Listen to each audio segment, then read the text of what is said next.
Hey everybody, welcome back to Fantastic Microbes and Where to Find Them. My name's Jordan, and on today's adventure we're going to be looking for some microbes in the mountains.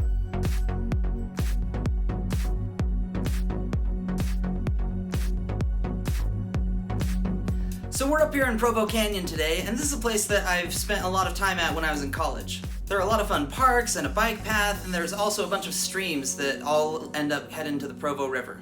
There's one particular area here where I wanted to collect microbes, but first I need to show you around.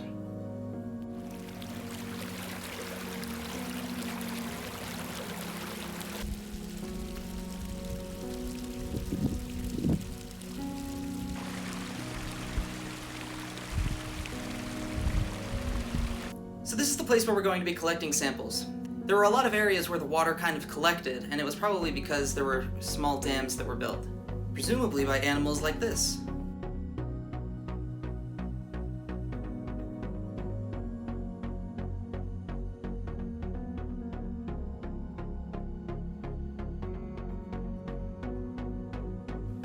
I decided to collect two kinds of samples. The first one was going to be stuff that was on the top and in the middle of the water, and then the second sample was going to be things from the bottom of the water.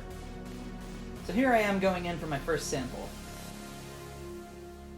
As you can see, there's lots of algae and stuff floating around, and that's exactly what we're going for.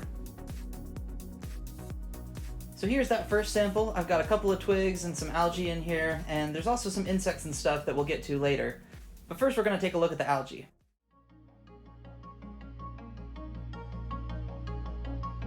As you can see, this is some sort of green algae here under the dark field lens. It's cool to see it growing in all these different directions. It kind of looks like green spaghetti.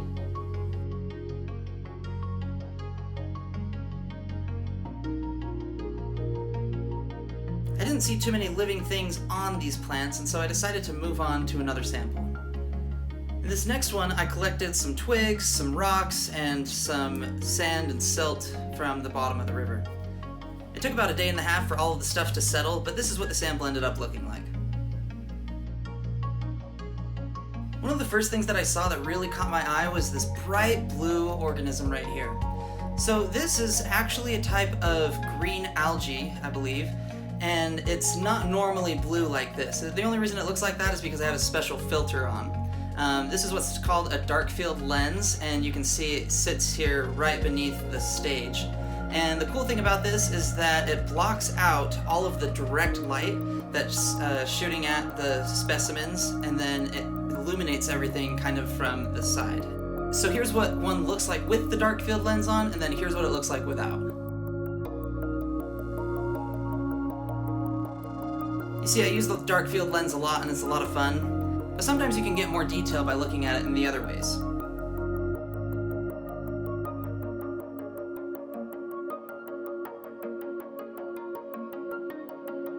So here's some more footage of that green algae. I thought it was really cool to look at.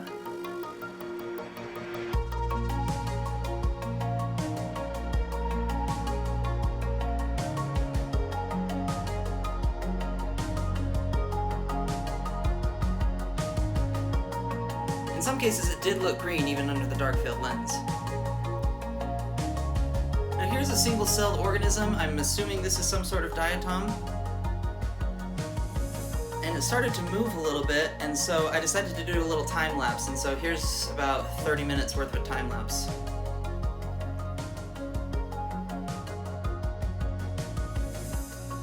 Here we have some unidentified ciliate running around. This isn't an animal, it's kind of animal-like. As well as this one. The thing that separates these from actual animals is that they're single-celled organisms. Now we're going to look at this tiny little speck here. This is actually an ostracod. It's a type of crustacean, and it has kind of a tough shell around it. Now I've seen ostracods before, but I've never seen one look so green like this. I don't know if that's the actual color of its body or if there's something that's growing on top of it, but it looks pretty cool.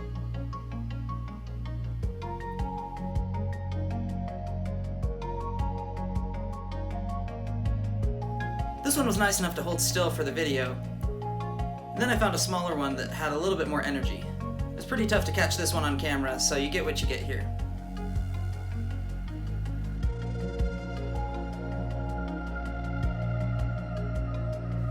Now there's actually another small crustacean that I found, but when I put it under the microscope, I squished it. This one didn't have as tough of a shell as the other ones, and so that's probably why it got squished.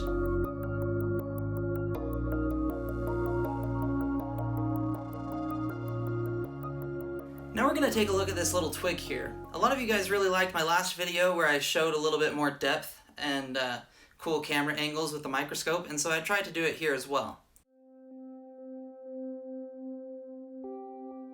So one of the first things I find here is a rotifer, and as I've explained in other videos, the rotifers are multicellular, and so these are actually animals that are microscopic. The thing that makes them unique is that they have these special organs that spin and swirl food towards them, and you can kind of see the vortices in the water. I saw another cool rotifer here, and then when I zoomed out a little bit, I found another one, and then I zoomed out a little bit more, and then I found yet another, and another, and another, and it turns out there were a ton of rotifers on this tiny little twig. So it is a little dark and kind of tricky to see, but it's kind of cool to look at these.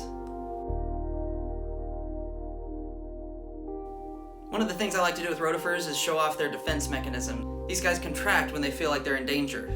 So watch what happens when I flick the side of the microscope. It was a lot of fun to watch these rotifers. However, they were not alone on this twig. Here we've got an insect larva and it's looking pretty hungry. See if you can spot any of the rotifers contracting in defense.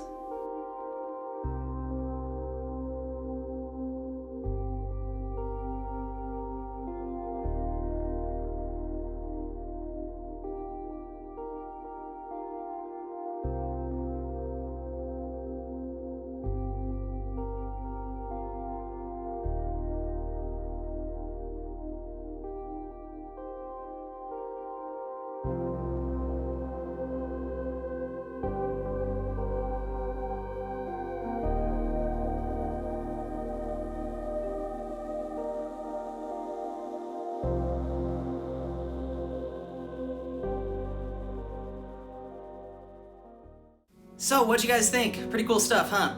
The thing I like about today's episode is that there was a lot of colorful stuff. I think I'm gonna hold on to this sample for a little while, because there are a lot of other things in here that I saw with my own naked eye, but I wasn't able to show under the microscope yet.